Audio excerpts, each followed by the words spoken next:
आपका agriculture study BK में स्वागत है। तो आज हम करेंगे वीडियो नंबर 2 की बात, जो कि आपकी ये हो जाती है मृदा एवं जल प्रबंधन की, जो कि आपका AGTA में जो आपसे पूछा जाएगा इसमें से 15 नंबर का आपका इसमें से आएगा। और इससे पहले की जो एक वीडियो हमने वो करा दी है, आपको चैनल पर मिल जाएगी, प्लेलिस्ट बनी हुई है, वहाँ से हर सब्जेक्ट की प्लेलिस्ट बनी हुई है, वहाँ से आप देख सकते हैं। हमने जोन से सब्जेक्ट करा दिए। हमने आपको जो है तीसरा सब्जेक्ट हम करा रहे हैं, ये जो कि हमने पहला करा दिया आपको एग्रोनॉमी का, जो कि एग्रोनॉमी आपसे पूछा जाएगा। उसमें हमने आपको 500 प्लस क्वेश्चन करा दिए एग्रोनॉमी में, उसकी प्लेलिस्ट बनी हुई है, चैनल पर जाकर देख सकते हैं। और हमने आपको जैव प्रौद्योगिकी मतलब पादप विज्ञान के हमने क्वेश्चन करा दिए वहाँ पर, उसके 200 क्वेश्चन करा दिए हमने, तो वो भी चैनल पर प्लेलिस्ट बनी हुई है, वहाँ से देख सकते हैं।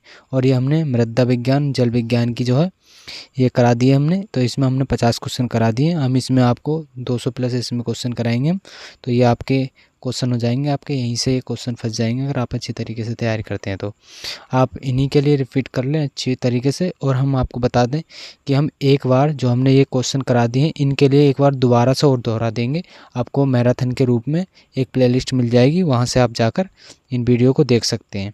और पूरी मतलब एक सब्जेक्ट की पूरी वीडियो मिलेगी, 1 घंटे की हो या 2 या 3 जितने भी घंटे की बैठेगी, उस हिसाब से हम आपको अपलोड कर देंगे, आप चैनल पर जाकर देख सकते हैं। तो फिर देर न करते हुए करते हैं वीडियो को शुरू। तो प्रश्न नंबर करेंगे हम 51 से शुरू, जो कि हमने 50 क्वेश्चन पिछली वीडियो में करा दिए थे। अगर अभी तक आपने चैनल को सब्सक्राइब नहीं किया है तो चैनल को ज़रूर सब्सक्राइब कर लें और वीडियो को ज़रूर लाइक कर दें।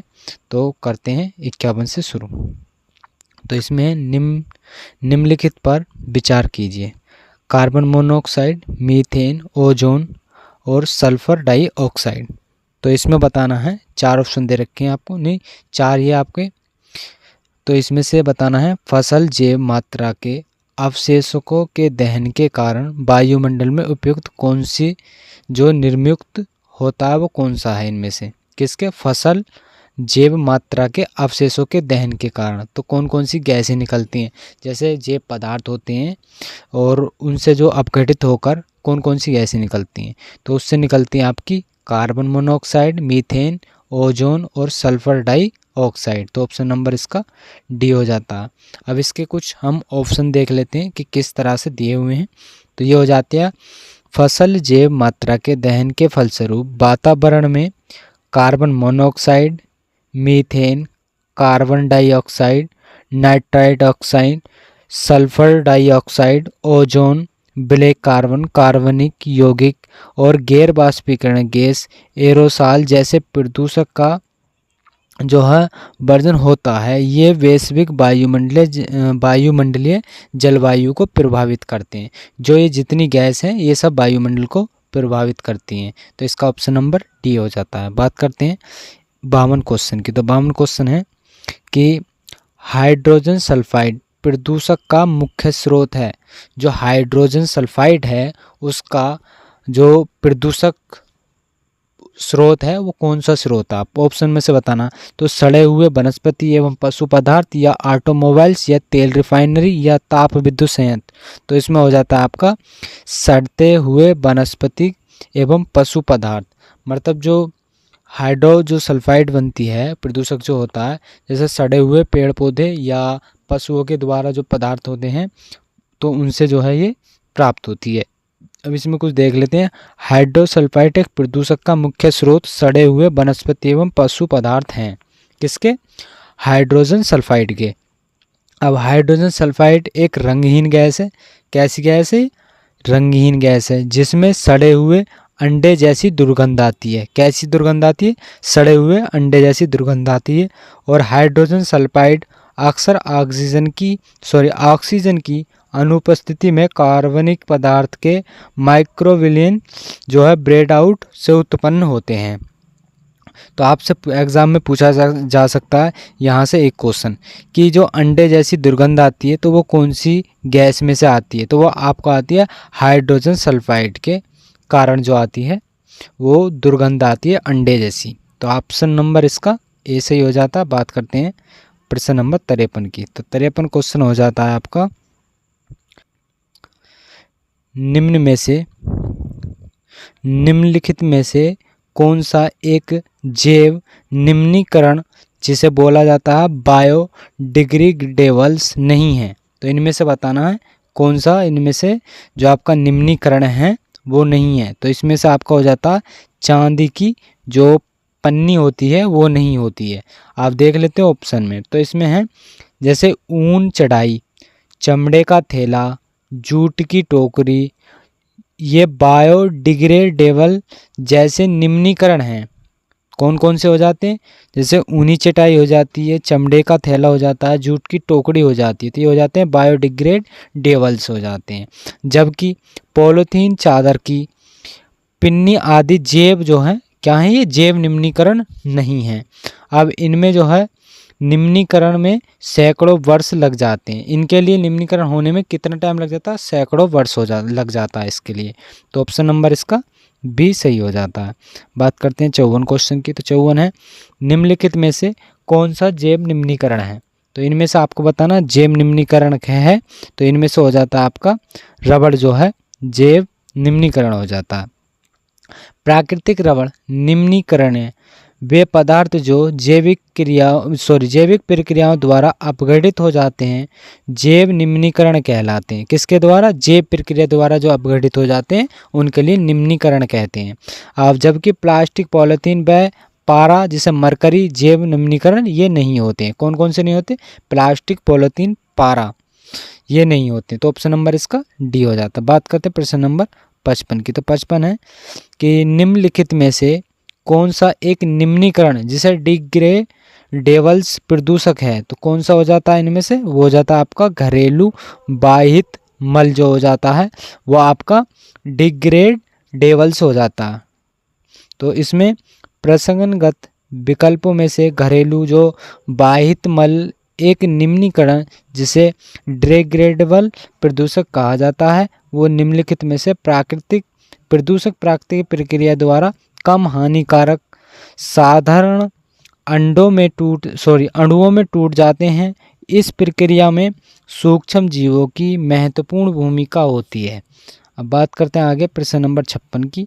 तो 56 है निम्नलिखित में से कौन सा बहुलक जैव निम्नीकृत नहीं है? मतलब निम्नीकृत नहीं किया जा सकता। तो इसमें से बताना आपका जो बहुलक जैव निम्नीकृत है वो कौन सा नहीं है? तो इसमें हो जाता है आपका पीवीसी।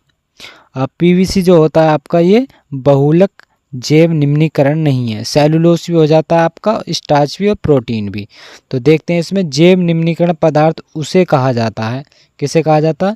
जो प्राकृतिक एजेंट जैसे कवक, बैक्टीरिया आदि की सहायता से विघटित हो जाते हैं और सेलुलोज, स्टार्च, प्रोटीन आदि, जबकि वे पदार्थ जो प्राकृतिक प्रक्रियाओं के माध्यम से विघटित नहीं होते उन्हें गैर जैव निम्नीकरण पदार्थ कहा जाता है। अब जैसे कि स्केप धातु हैं, पीवीसी हो जाता है, प्लास्टिक आदि, ये गैर निम्नीकरण पदार्थ पर्याप्त जो पर्यावरण के लिए प्रत्यक्ष प्रदूषण के रूप में कार्य करते हैं। जो कि आपकी पॉलीथीन होती है या पीवीसी होती है या प्लास्टिक होती है, या आपके जैवमंडल में जो है प्रदूषक का कार्य करते हैं। तो इसका ऑप्शन नंबर डी हो जाता है। बात करते हैं अगले प्रश्न नंबर 57 की। गतिविधियों से परिवर्तित पर्यावरण कहलाता है। तो ये क्या कहलाता है? तो इसमें जो कहलाता है वो हो जाता है आपका एंथ्रोपोजेनिक पर्यावरण। तो ऑप्शन नंबर आपका बी हो जाता है, जो कि मानव गतिविधियों से जो परिवर्तन कहलाता है। मतलब जैसे मानव के द्वारा जो परिवर्तन किए जाते हैं पर्यावरण में, तो उसे बोला जाता है एंथ्रोपोजेनिक पर्यावरण। तो अब देख लेते हैं इसके बारे में। तो ये होता है मानव गतिविधियों से परिवर्तित पर्यावरण को एंथ्रोपोजेनिक पर्यावरण कहते हैं। पर्यावरण के अजैविक घटकों जैसे कि वायु हो जाता है, जल, मृदा के भौतिक, रासायनिक एवं जैविक अभिलक्षणों में होने वाला अवांछित परिवर्तन जिससे जीवन पर जो नकारात्मक प्रभाव पड़ता है उसे बोला जाता है प्रदूषण। तो अब बात करते हैं अगले प्रश्न नंबर 58 की। तो 58 है निम्नलिखित में से कौन सा जैव अपघटनीय प्रदूषक है, तो अपघटनीय जो प्रदूषक है जैव का, वो कौन सा हो जाता है? तो वो आपका हो जाता है सीवेज। सीवेज जो है इसका आंसर हो जाता है ऑप्शन नंबर ए। तो ऐसे प्रदूषक जो सूक्ष्म जीवों जैसे कि जीवाणु आदि के द्वारा समय के साथ प्रकृति में सरल हानि रहित तत्वों में विभक्त हो जाते हैं। किसमें? जो कि प्राकृतिक में सरल रूप से हानि रहित तत्वों में विभक्त हो जाते हैं, जैसे जैव अपघटनीय प्रदूषक कहलाते हैं। जैसे घरेलू अपशिष्ट जैसे कचरा, बाह्यनिमल जैसे सीवेज। बाह्यनिमल किसे बोला जाता है? सीवेज। मतलब बाह्यनिमल को सीवेज बोला जाता है। और जबकि एस्बेस्टस, प्लास्टिक, पॉलीथीन जैव अपघटित प्रदूषक के ये उदाहरण हो जाते हैं आपके। तो ऑप्शन नंबर ए सही हो जाता है 58 का। बात करते हैं 59 क्वेश्चन की। तो ये हो जाता है उर्वरक के अत्यधिक प्रयोग से होता है। तो उर्वरक के अत्यधिक अगर हम प्रयोग करेंगे तो उससे क्या प्रभाव पड़ेगा? तो उस पर जो प्रभाव पड़ेगा वो हो जाएगा मृदा प्रदूषण भी हो जाएगी, जल प्रदूषण भी होगा और वायु प्रदूषण भी होगा। तो ऑप्शन नंबर इसका डी हो जाता है। तो यहाँ पर देख लेते हैं, उर्वरकों के अत्यधिक प्रयोग से मृदा, जल एवं वायु तीनों प्रकार के प्रदूषण होते हैं। और उर्वरक का प्रयोग मृदा में होता है और मृदा पर फसलों की सिंचाई की जाती है, जिससे बाष्पीकरण के फलस्वरूप ये प्रदूषक वायु में पहुंचते हैं। और अतः उर्वरक के अत्यधिक प्रयोग से मृदा, जल एवं वायु तीनों को प्रदूषित हो जाते हैं इससे। अब बात करते हैं आगे प्रश्न नंबर 60 की। तो 60 हो जाता है आपका, कौन सा प्रदूषक नॉन-नी सिंड्रोम के लिए उत्तरदायी है? तो मतलब नॉक नी सिंड्रोम है वो कौन सा हो जाता है? तो वो हो जाता है फ्लोराइड्स। कौन हो जाता है? फ्लोराइड्स हो जाता है। ऑप्शन नंबर ए इसका हो जाता है। तो नॉक नी सिंड्रोम के लिए फ्लोराइड के प्रदूषक उत्तरदायी हैं। यह रोग सामान्य बच्चों में होता है। इस रोग में दोनों पैर की हड्डियां विकृत होकर टेढ़ी हो जाती हैं, जिससे दोनों घुटनों में काफ़ी अंतर रहता है। तो ये कौन सा है? ये रोग जो है बच्चों में होता है। और जो आपके घोंटों होते हैं, मतलब पैर जो होते हैं, उनमें जो विकृत होकर ये टेढ़ी इनकी हड्डियां हो जाती हैं। और हड्डियां होने के बाद तो दोनों घुटनों में जो है काफ़ी अंतर हो जाता है। तो ऑप्शन नंबर इसका ए से हो जाता है। बात करते हैं 61 क्वेश्चन की। तो 61 है, निम्नलिखित में से कौन सा वायु प्रदूषक का सूचक है? तो वायु प्रदूषक जो है आपका प्रदूषण, उसका सूचक कौन सा हो जाता है? तो वो हो जाता है आपका लाइकेन जो है वायु प्रदूषण का सूचक हो जाता है। ऑप्शन नंबर सी इसका सही हो जाता है। तो लाइकेन वायु प्रदूषक के सूचक हैं।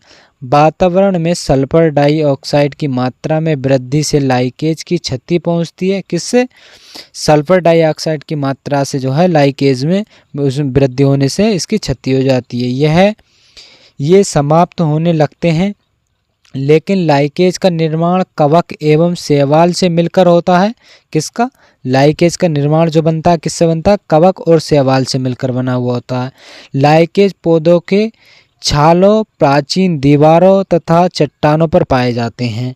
और मांस भी प्राय नम स्थानों में पौधों की सतहों पर, चट्टानों पर पाए जाते हैं। नाइट्रोजन की मात्रा में वृद्धि होने पर मांस पर नकारात्मक प्रभाव पड़ता है और ये नष्ट हो जाते हैं। तो नाइट्रोजन की मात्रा से जो है वृद्धि होने पर जो है मांस पर नकारात्मक प्रभाव पड़ता है और फिर ये बाद में नष्ट हो जाता है। तो ऑप्शन नंबर सी हो जाता है। बात करते हैं प्रश्न नंबर 62 की। तो 62 हो जाता है कि इंडोर वायु प्रदूषण का सर्वाधिक महत्वपूर्ण जो प्रदूषक है वो कौन सा है? तो वो जाता है आपका ऑप्शन नंबर डी। तो रेडॉन जो गैस है वो वायु प्रदूषण का जो है सर्वाधिक महत्वपूर्ण प्रदूषक है। तो इसमें देख लेते हैं। तो जो इंडोर वायु प्रदूषण का सर्वाधिक महत्वपूर्ण प्रदूषक रेडॉन गैस है। रेडियम से उत्सर्जित होती है, यह प्राकृतिक रूप से मृदाओं से उत्परिवर्तित होती रहती है और रेडान एक रंगहीन, गंधहीन और रेडियोएक्टिव अक्रिय गैस है।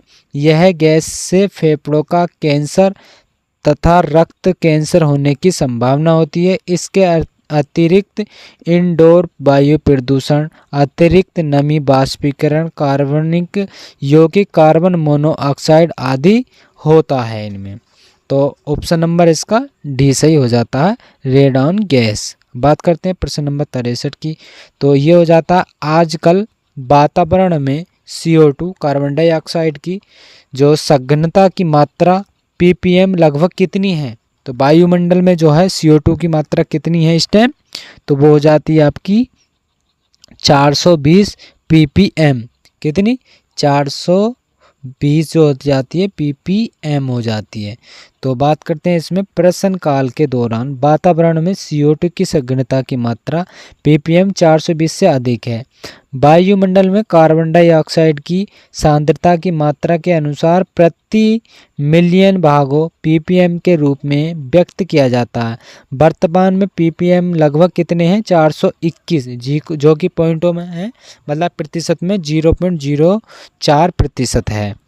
तो बात करते हैं इसका ऑप्शन सी हो जाता है। बात करते हैं आगे 64 क्वेश्चन की। तो 64 है आपका कि धूल प्रदूषण रोकने के लिए उपयुक्त वृक्ष है। तो धूल प्रदूषण रोकने के लिए कौन सा वृक्ष प्रयोग किया जाता है, तो वो आपका सीता अशोक जो है इसका प्रयोग किया जाता है, ऑप्शन नंबर ए। तो धूसर प्रदूषण रोकने के लिए उपयुक्त वृक्ष जो है सीता अशोक का होता है। सीता अशोक वृक्ष वर्षा वनीय पेड़ है। यह दक्कन के पठार एवं पश्चिमी घाट के मध्य में अधिक पाया जाता है। तो कहाँ पर ये पेड़ पाया जाता है, दक्कन के पठार और पश्चिमी घाट के मध्य में अधिक ये पेड़ पाए जाते हैं, किसके, सीता अशोक। बात करते हैं आगे प्रश्न नंबर 65 की। तो 65 है, सॉरी एक मिनट,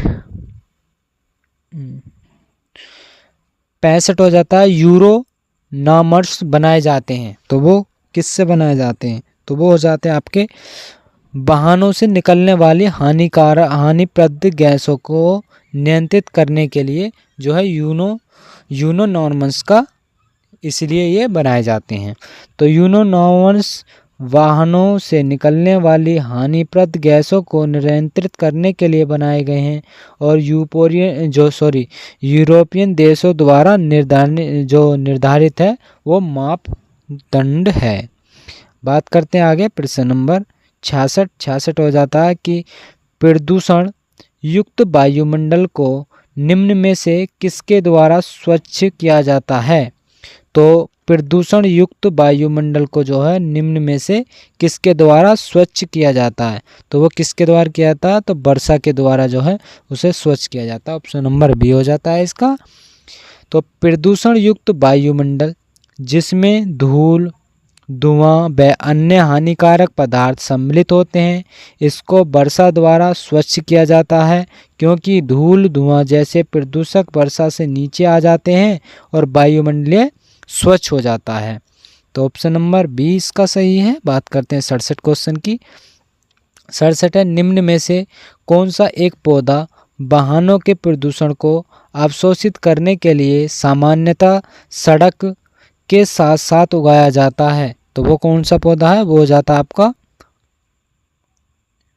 बोगनविलिया। कौन सा, बोगनविलिया जो हो जाता है, इसके लिए वाहनों के प्रदूषण को अवशोषित करने के लिए सड़क के मतलब किनारे पर लगाया जाता है।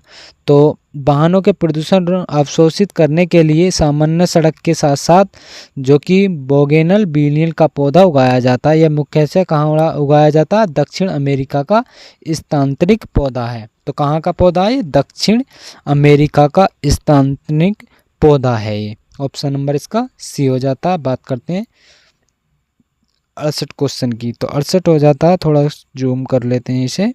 तो ये हो जाता है आपका निम्नलिखित में से कौन से कुछ महत्वपूर्ण प्रदूषक हैं जो भारत में इस्पात उद्योग द्वारा मुक्त किए जाते हैं। तो वो कौन कौन से हो जाते हैं, तो वो आपके हो जाते हैं सल्फर के ऑक्साइड, नाइट्रोजन के ऑक्साइड, कार्बन मोनोऑक्साइड और कार्बन डाइऑक्साइड। तो ये चारों जो हो जाते हैं आपके भारत में इस्पात उद्योग के लिए जो है ये मुक्त हो जाते हैं। तो ऑप्शन नंबर इसका डी हो जाता है। तो भारत में इस्पात उद्योग द्वारा मुख्यतः सल्फर के ऑक्साइड, नाइट्रोजन के ऑक्साइड, कार्बन मोनोऑक्साइड और कार्बन डाइऑक्साइड जो कि पार्टिकुलेट मैटर जो कि कितना होता है 2.5 और पीएम जो होता है वो कितना हो जाता है आपका 10 आदि प्रदूषक मुक्त हो जाते हैं। तो ऑप्शन नंबर आपका इसमें कौन सा हो जाता है डी। अब आगे बात करते हैं प्रश्न नंबर 69 की। तो 69 हो जाता है, 69 की बात करते हैं। तो 69 हो जाता है निम्नलिखित में से कौन सा वायु का अकार्बनिक गैसीय प्रदूषक है। तो इसमें से कौन सा हो जाता है वायु का अकार्बनिक गैसीय प्रदूषक। तो वो हो जाता है आपका हाइड्रोजन सल्फाइड। तो हाइड्रोजन सल्फाइड जो है वो अकार्बनिक गैसीय का प्रदूषक हो जाता है।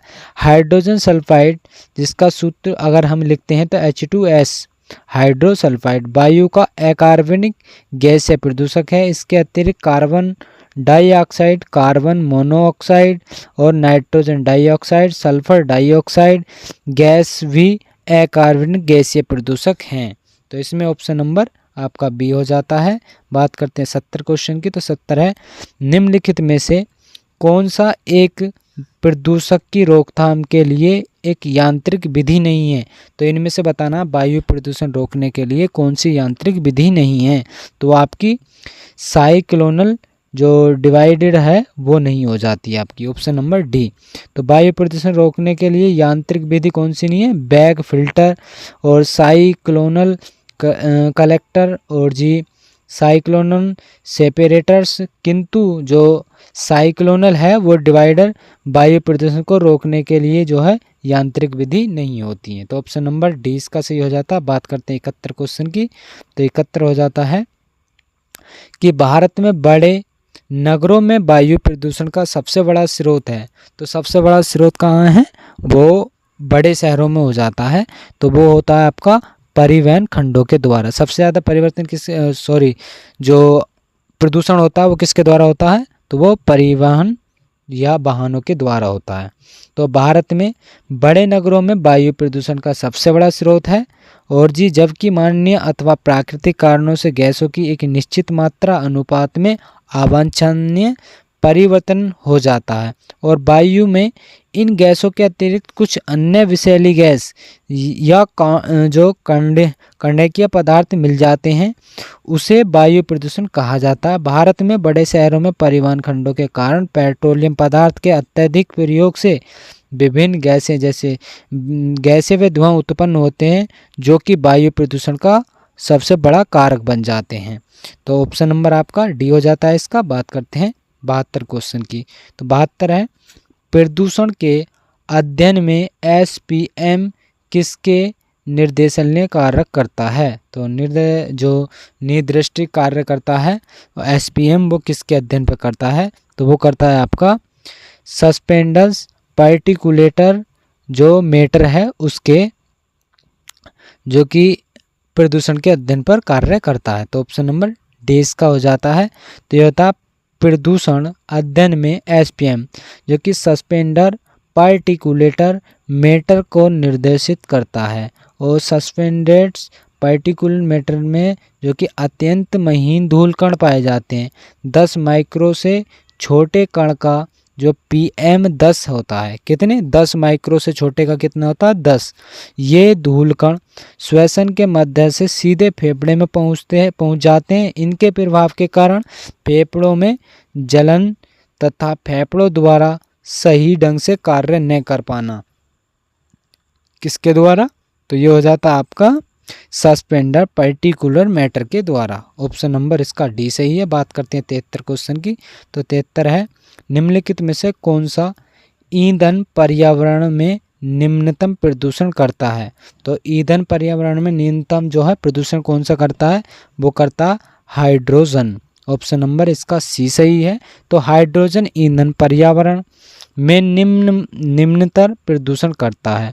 हाइड्रोजन एक स्वच्छ ऊर्जा वाहक है और हाइड्रोजन एक रंगहीन गंधहीन गैस है जो कि पर्यावरणीय प्रदूषण से मुक्त भविष्य की ऊर्जा के रूप में देखी जा रही है। इकाई द्रव्यमान ऊर्जा इस तत्व में सबसे ज़्यादा है और यह जलने के बाद उप उत्पादन के रूप में ऑक्सीजन के साथ संयुक्त होकर जल का निर्माण करती है। इसलिए यह यहाँ पर जो है न केवल ऊर्जा क्षमता से युक्त है बल्कि ये पर्यावरण के अनुकूल भी है। तो ऑप्शन नंबर सी हो जाता है। अब बात करते हैं आगे प्रश्न नंबर 74 है कि स्वचालित वाहनों से जो निर्वर्तक सबसे विषयुक्त धातु है वो प्रदूषण होती है। मतलब सबसे विषैली जो धातु निकलती है वो किससे निकलती है, तो वो हो जाती है आपकी लेड से। ऑप्शन नंबर इसका बी। तो इसमें है स्वचालित वाहनों से जो निर्वर्तक सबसे विषयुक्त मतलब विषयुक्त धातु प्रदूषण लेड, जिसे सीसा बोला जाता है। सीसा वायु में उपस्थित ऑक्सीजन से क्रियाएं करके लेड ऑक्साइड बनाता है जो श्वसन के माध्यम से मानव शरीर में पहुंचकर केंद्रीय तंत्रिका तंत्र को प्रभावित करता है, जिससे मस्तिष्क और किडनी से संबंधित बीमारियां उत्पन्न होती हैं। तो मस्तिष्क और किडनी से जो संबंधित बीमारियां होती हैं वो किससे होती हैं, वो लेड या सीसा के द्वारा उत्पन्न होती हैं। तो ऑप्शन नंबर आपका बी सही हो जाता है। इसमें बात करते हैं 75 क्वेश्चन की। तो 75 है एक सामान्यतः बातचीत की तीव्रता जो कि डेसिमल में इनमें से किसके बीच रहती है, तो वो किसके बीच में रहती है, वो आपकी रहती है 30 से 60 डेसिमल के बीच में। तो ऑप्शन नंबर इसका सी सही है। तो ध्वनि की तीव्रता को मापने की इकाई क्या बोला जाता है, डेसिबल। डेसिमल में किसकी इकाई नापी जाती है, तो ये नापी जाती है ध्वनि की तीव्रता। मनुष्य श्रावण जो परास है वो 20 हर्ट्ज से कितनी 20,000 हर्ट्ज तक सुन सकता है। जो मनुष्य की जो श्रव शक्ति है वो 20 हर्ट्ज से लेकर 20,000 हर्ट्ज तक जो है वो सुन सकता है। और एक बातचीत तीव्रता डेसिमल में 35 से 60 के मध्य रहती है। मतलब अगर हम बातचीत करते हैं तो कितनी रहती है, 35 से 60 के बीच में रहती है। और पत्तियों की सरसराहट 10 से 20 डेसिबल में और फुसफुसा की 25 से 30 डेसिमल तीव्रता की जा सकती है।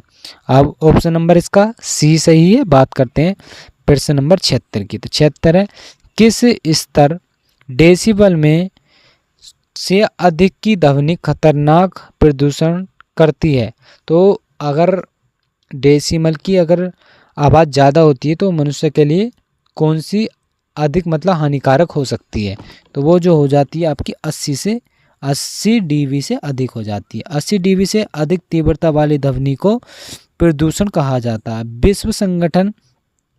विश्व स्वास्थ्य संगठन के अनुसार ध्वनि की अधिकतम सीमा दिन में 45 डेसिमल और रात में 35 डेसिमल, इससे अधिक तीव्रता अधिक हानिकारक होती है। तो दिन में कितनी 35 डेसिमल होनी चाहिए और रात में 35 डेसिबल होना चाहिए।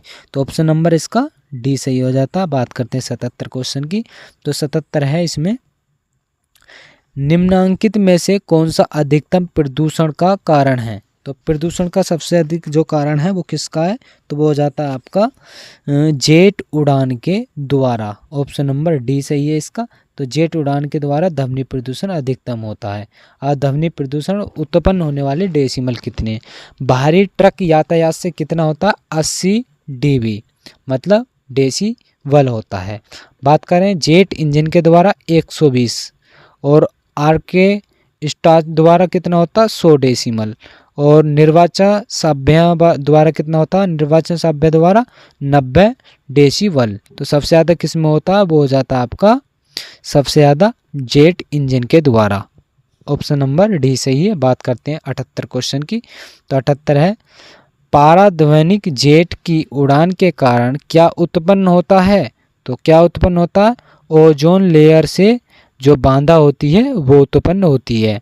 तो इसमें प्राध्वनिक जेट विमान से निकलने वाला जो एयरसॉल पदार्थ ओजोन परत को नष्ट करता है और ओजोन जो प्लेयर में बांधा उत्पन्न करता है। तो ओजोन जो क्या करता है, जो ओजोन लेयर है वो बांधा में उत्पन्न करता है, बांधा उत्पन्न कर देता है। तो ऑप्शन नंबर इसका सी सही हो जाता है। बात करते हैं 79 क्वेश्चन की। तो 79 है कि किस प्रकार के प्रदूषण से बचाव के लिए ग्रीन मल्फर जो मफलर का प्रयोग किया जाता है। तो किसके लिए किया जाता है ग्रीन मफलर का प्रयोग, तो वो किया जाता है आपका ध्वनि शोर से बचाने के लिए। तो ऑप्शन नंबर इसका डी सही है। तो ग्रीन मल्फर अधिक आबादी वाले ध्वनि प्रदूषण वाले क्षेत्र जैसे सड़क के किनारे, औद्योगिक क्षेत्र, राजमार्गों के आसपास, रिहायशी इलाकों के 4 से 6 पंक्तियों में वृक्षारोपण कर ध्वनि प्रदूषण को कम करने की एक तकनीकी है, और ताकि घने पेड़ ध्वनि प्रदूषण को कम कर सकें, क्योंकि पेड़ पौधे ध्वनि की तीव्रता को कम करते हैं और मनुष्य को होने वाली हानि से बचाते हैं। तो ये ध्वनि प्रदूषण से जो है मतलब किस तरह से बचाया जा सकता है ग्रीन मल्फर्स द्वारा, तो सड़क के किनारे अधिक से अधिक वृक्ष लगाकर जो है इसे कम किया जा सकता है। तो बात करते हैं अगला प्रश्न नंबर 80 की। तो 80 है मृदा आचरण, जिसे मृदा क्षरण जो कि अपर्दन भी बोला जाता है, अधिक होता है। तो किस में होता है, तो वो आपका अत्यधिक वर्षा के कारण मृदा क्षरण होता है, मृदा क्षरण होता है, जिससे मृदा में जो है अपर्दन पैदा होता है मतलब। तो ये हो जाता है ऑप्शन नंबर ए। तो अत्यधिक वर्षा के कारण मृदा अपर्दन होता है, और मृदा अपर्दन एक प्राकृतिक रूप से घटित होने वाली भौतिक प्रक्रिया है, जिसमें मुख्यतः जल, वायु जैसे भौतिक कारक उत्तरदायी होते हैं। जल के द्वारा मृदा का ह्रास मृदा अपर्दन कहलाता है। तो मृदा का ह्रास क्या कहलाता है, अपर्दन। और उच्च एवं माध्यम ढाल वाली भूमियों में मृदा ह्रास का मुख्य कारण वर्षा जल होता है। तो मृदा ह्रास का जो कारण होता है वो वर्षा का जल जो होता है उसका ही कारण बन जाता है। ऑप्शन नंबर ए सही हो जाता है। बात करते हैं 51 क्वेश्चन। तो 51 क्वेश्चन जो हो जाता है आपका, तो 51 क्वेश्चन में है, यहाँ देख लेते हैं, निम्नलिखित में से कौन सी एक कृषि प्रणाली पारितंत्रिक मात्रिक है। तो कौन सी हो जाती है, वो जैविक खेती हो जाती है। Option number A. अब इस जैविक खेती को देख लेते हैं कुछ डिटेल में। तो ये है इंग्लैंड के वैज्ञानिक जिसे अल्बर्ट्स होवर्ड द्वारा जैविक खेती विकसित की गई थी। तो जो आपकी जैविक खेती है वो किसके द्वारा जो है की गई थी, तो वो अल्बर्ट्स होवर्ड्स द्वारा की गई थी। कहाँ के वैज्ञानिक थे, इंग्लैंड के। तो ये जैविक खेती पद्धति में रासायनिक उर्वरक एवं कीटनाशकों का प्रयोग नहीं किया जाता, बल्कि रासायनिक उर्वरक एवं कीटनाशकों के स्थान पर फार्म बेस्ड कंपोस्ट, जैव कचरा, पौधों के बचे भाग आदि का प्रयोग करते हैं, और मृदा की उर्वरता शक्ति बनाए रखी जाती है। इस पद्धति में खेती करने से मृदा जल प्रदूषण की समस्या पैदा नहीं होती, और इस पद्धति से खेत से प्राप्त अवशेषों को कंपोस्ट बनाकर वापस काम में लाया जाता है। इसलिए कृषि अपशिष्ट के जो निष्पादन की समस्याएं भी समाप्त हो जाती हैं, और अतिरिक्त जैविक खेती एक पारितंत्रिक जो मैत्रिक कृषि प्रणाली है। तो जैविक खेती जो की जाती है वो उसमें नहीं तो रासायनिक उर्वरक प्रयोग लिए जाते, नहीं कीटनाशकों का प्रयोग किया जाता है। उसमें सिर्फ कंपोस्ट खाद, जैव कचरा और उसमें गले सड़े पदार्थ डाले जाते हैं। तो ये इस तरह से जैविक खेती की जाती है। ऑप्शन नंबर इसका ए सही हो जाता है। बात करते हैं प्रश्न नंबर 82 की। तो 82 क्वेश्चन हो जाता है आपका, इनमें से बताएं, निम्न में से दो कथन दिए गए हैं, इनमें से बताना कौन सा सही हो जाता है। तो ए और आर दिए हुए हैं। तो इसमें है प्रदूषण मित्रव्रत क्रियाकलापों को रोकथाम तथा नियंत्रित करने के लिए प्रशासनिक इच्छा की आवश्यकता होती है। तो आपको बताना है इसमें पहला सही है। दूसरा, तो जन मित्रवत पर्यावरण को सर्जन और रख रखाव अंतर विषयक प्रयासों की सफलताओं पर निर्भर करता है। तो ये आपके जो है ऑप्शन नंबर ए हो जाता है। ए और आर दोनों सही हैं। आर ए की जो है सही व्याख्या करता है, जो आर है ये वो ए की सही व्याख्या करता है। तो ऑप्शन नंबर आपका ए इसमें सही हो जाता है। अब बात करते हैं आगे प्रश्न नंबर 83 की। और 83 क्वेश्चन शुरू करने से पहले अगर आपने चैनल को अभी तक सब्सक्राइब नहीं किया है तो चैनल को जरूर सब्सक्राइब कर दें और बेल आइकन को ऑन कर दें, जिससे आने वाली अगली वीडियो का नोटिफिकेशन आप तक पहुंच सके। और इस वीडियो को अपने दोस्तों में भी शेयर करते रहें, जिससे आपके दोस्तों को भी हेल्प मिल सके। और साथ ही साथ वीडियो को भी लाइक करना ना भूलें, लाइक भी ज़रूर करते रहें। तो फिर बात करते हैं 83 क्वेश्चन की। 83 है कि राष्ट्रीय स्वच्छ वायु कार्यक्रम केंद्र सरकार द्वारा किस वर्ष प्रारंभ किया गया था? तो वो किया गया था आपका 2019 में। तो जो आपका राष्ट्रीय स्वच्छ वायु कार्यक्रम केंद्र सरकार द्वारा जो शुरू किया गया था वो 2019 में। कब? जनवरी 2019 में। पर्यावरण, वन एवं जलवायु परिवर्तन मंत्रालय द्वारा राष्ट्रीय स्वच्छ वायु कार्यक्रम शुरू किया गया था। इसका उद्देश्य था वायु प्रदूषण को रोकना, नियंत्रित एवं पार्टिकुलेटर मैटर सांद्रताओं को 2017 के आधार पर वर्ष से वर्ष 2024 तक माइनस और 2030 तक कम करना है। 2024 से 2030 तक इसे कम करना है। तो ऑप्शन नंबर इसका डी सही होता है। बात करते हैं 84 क्वेश्चन की। तो 84 क्वेश्चन हो जाता है आपका कि निम्नलिखित में से विधानों में से कौन सा पर्यावरण की सुरक्षाओं के विषयों में विभक्त नहीं होता है? तो वो कौन सा नहीं होता है? जल उपकरण अधिनियम 1977। ऑप्शन नंबर ए सही हो जाता। जल उपकरण अधिनियम 1977 उद्योग एवं स्थानीय प्राधिकारियों पर उनके द्वारा प्रयोग किए गए जल का उपकरण लगाने एवं संग्रहण करने का प्रावधान करता है, जबकि अन्य तीनों पर्यावरण की सुरक्षाओं से संबंधित हैं। बात करते हैं प्रश्न नंबर 85 की। 85 है मृदा क्षरण को रोका जा सकता है। तो मृदा क्षरण को किस प्रकार रोका जा सकता है? तो वनारोपण के द्वारा इसे रोका जा सकता है। तो वृक्षारोपण वानस्पतिक विशेष रूप से अधिक गहरी जड़ों वाली झाड़ियों को उगाकर पशुओं को चराए जाने से रोककर नदियों पर छोटे छोटे बांध बनाकर सस्यावर्तन स्थानांतरित कृषि को प्रतिबंधित करके ढलान वाले क्षेत्रों में समुचित रेखाएं जुताई, पर्वतीय क्षेत्रों में सीढ़ीदार खेती और पवन की दिशाओं में समकोणीय जुताई आदि के द्वारा जो है मृदा अपरदन या क्षरण को रोका जा सकता है। तो किसके द्वारा? मतलब बांध बनाकर, सस्यावर्तन द्वारा और स्थानांतरित कृषि द्वारा प्रतिबंधित कर ढलान वाले क्षेत्रों को समुचित जो कि रेखीय जुताई में मतलब जुताई कर तो इसे रोका जा सकता है। बात करते हैं अगले प्रश्न नंबर 86 की। तो 86 है मृदा और पादप पृष्ठ से जल की कुल हानि होती है। तो किसके द्वारा होती है? तो वो हानि होती है आपके बाष्प उत्सर्जन के द्वारा जो है मृदा और पादप पृष्ठ में जल की हानि होती है। तो मृदा एवं पादप पृष्ठ से जल की कुल हानि बाष्पोत्सर्जन कहलाती है।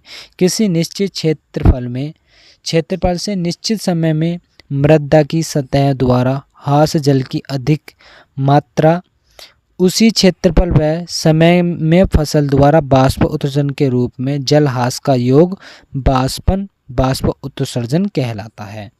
बात करते हैं प्रश्न नंबर 87 की। 87 है कि भारी मशीनरी के प्रयोग द्वारा मृदा दृढ़ता है। तो भारी मशीनरी के द्वारा जो कि प्रयोग द्वारा मृदा दृढ़ता है वो कौन सी हो जाती है? तो वो हो जाती है आपकी मृदा अपरदनीयता को बढ़ाना। तो ऑप्शन नंबर आपका ए इसमें सही हो जाता है। तो ये है भारी मशीनरी के प्रयोग द्वारा मृदा दृढ़ता मृदा अपरदनीय को बढ़ाता है। अधिक भारी मशीनों को प्रयोग करने पर मृदा दृढ़ हो जाती है, जिससे मृदा में रंध्र अवकाशों की कमी हो जाती है।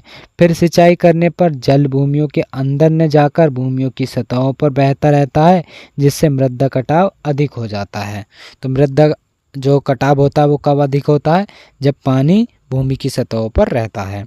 बात करते हैं प्रश्न नंबर 88 क्वेश्चन की। तो 88 हो जाता है आपका, निम्नलिखित में से कौन सा एक रोगाणु रोधक के साथ जानवरों में संक्रमणों के कुल प्रयोगों के उपचारित करने के लिए प्रयुक्त किया जाता है। मतलब कौन सा एक रोगाणु रोधक है जो कि जानवरों में संक्रमणों के कुल प्रकारों के उपचारित करके प्रयोग किया जाता है। तो वो हो जाता है आपका बोरिक अम्ल। ऑप्शन नंबर डी क्वेश्चन इसका जो आंसर है वो सही हो जाता है। और ये क्वेश्चन सब एग्जाम में आए हुए हैं, आपके 2016 में पूछा गया है। बात करते हैं इसमें, तो ये हो जाता है बोरिक अम्ल एक रोगाणु रोधक के साथ जानवरों में संक्रमण के कुल प्रकारों के उपचारित करने के लिए प्रयुक्त है। तो इसमें कौन कौन से हो जाते हैं, तो इसमें देख लेते हैं। वो हो जाता है डेस्टिंग पाउडर के रूप में घावों को सुखाने के लिए, घोलों के रूप में घावों को धोने के लिए, और मरहम के रूप में फटे हुए थन और हार्जन और घाव इत्यादि लगाने के लिए, पेंट के रूप में ग्लिसरीन के साथ ओठ और जीभ की छालों को ठीक करने के लिए जो है बोरिक अम्ल का प्रयोग किया जाता है। बात करते हैं प्रश्न नंबर 89 की। तो 89 हो जाता है, अम्लीय फास्फेट मृदा पर उगाई गई फसल के कारण पीड़ित होती है। तो किसके कारण पीड़ित होती है, अम्लीय सल्फेट मृदा पर उगाई गई फसलों के कारण पीड़ित होती है। तो ये हो जाती है आपकी एल्युमिनियम विशेषता के कारण जो है आपकी हो जाती है। तो अम्लीय मृदा में मुख्यतः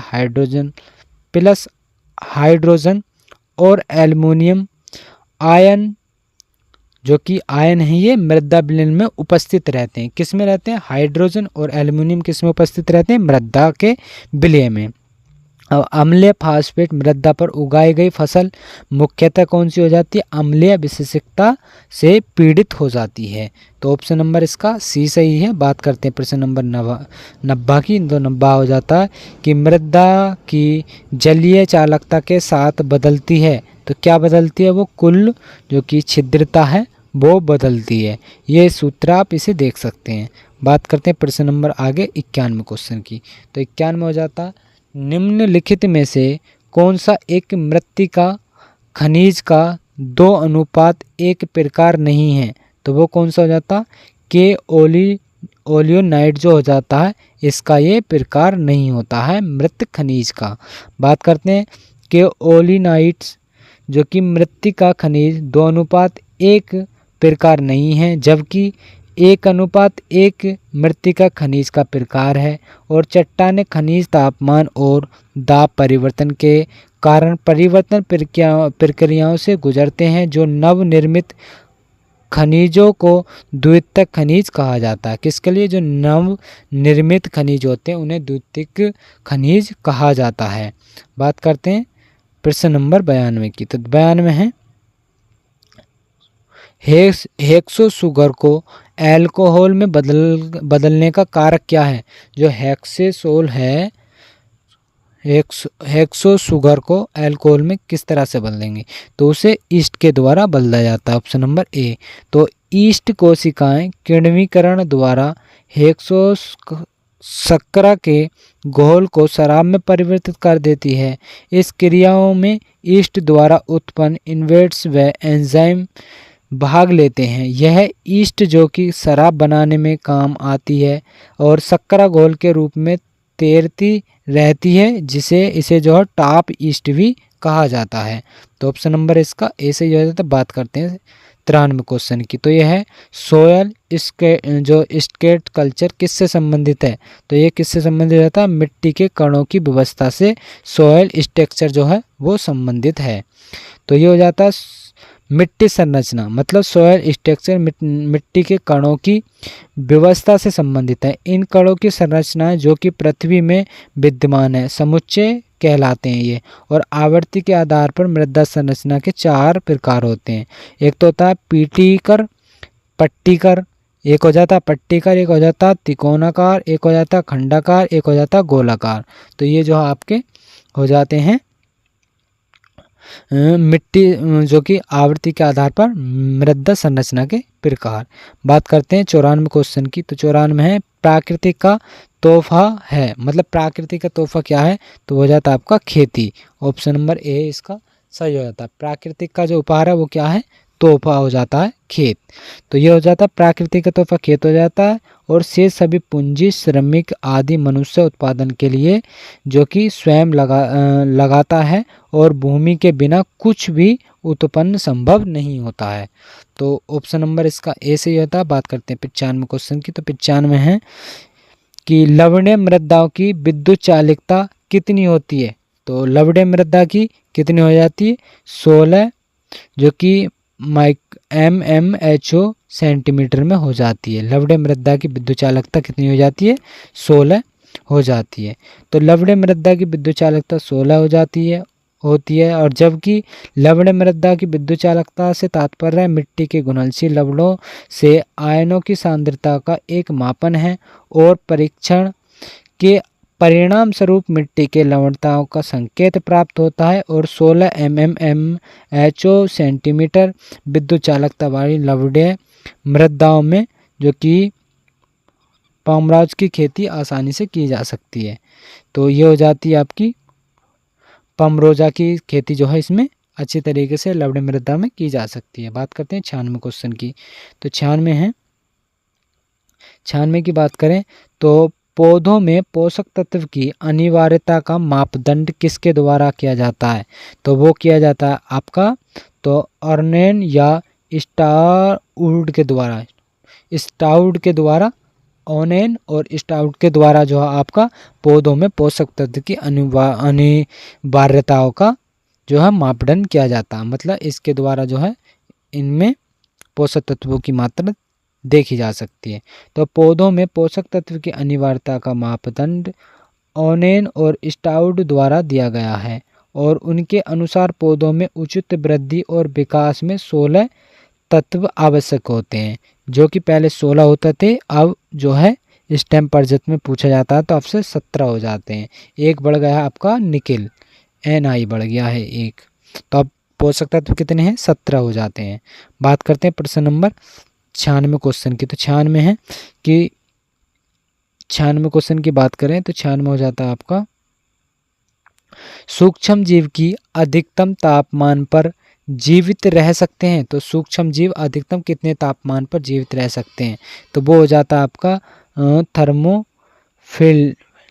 थर्मोफिलस के द्वारा जो है ये जीवित रह जाते हैं। अब कितने तापमान यहाँ देख लेते हैं।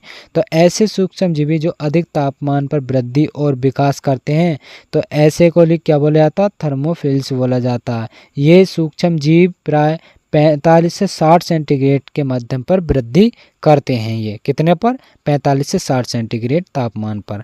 बात करते हैं 98 क्वेश्चन की। तो 98 है कि मृदा उर्वरता का ह्रास होता है। तो किसके द्वारा होता है, लगातार फसलों को उगाने से मृदा उर्वरता की जो है जो उपजाऊता होती है वो चली जाती है, मतलब मृदा की ह्रास हो जाती है। तो मृदा उर्वरता का ह्रास जो लगातार फसलों के उगाने से होता है, लेकिन दीर्घकालीन मृदा उर्वरता का ह्रास उर्वरकों के असंतुलित प्रयोग, दोषपूर्ण जल निकास और आवश्यकताओं से अधिक सिंचाई की मात्राओं में उर्वरा शक्ति नष्ट हो जाती है।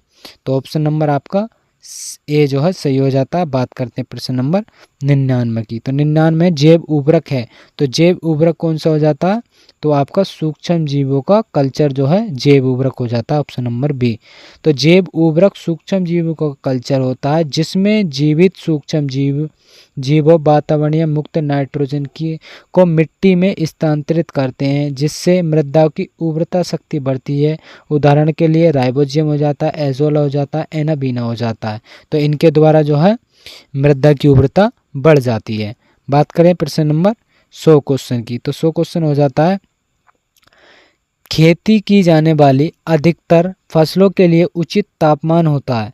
तो जो खेती की जाती है उन फसलों के लिए जो अधिकतम तापमान होता है वो कितना रहना चाहिए, वो 15 से 40 सेंटीग्रेड के बीच में जो है तापमान रहना चाहिए।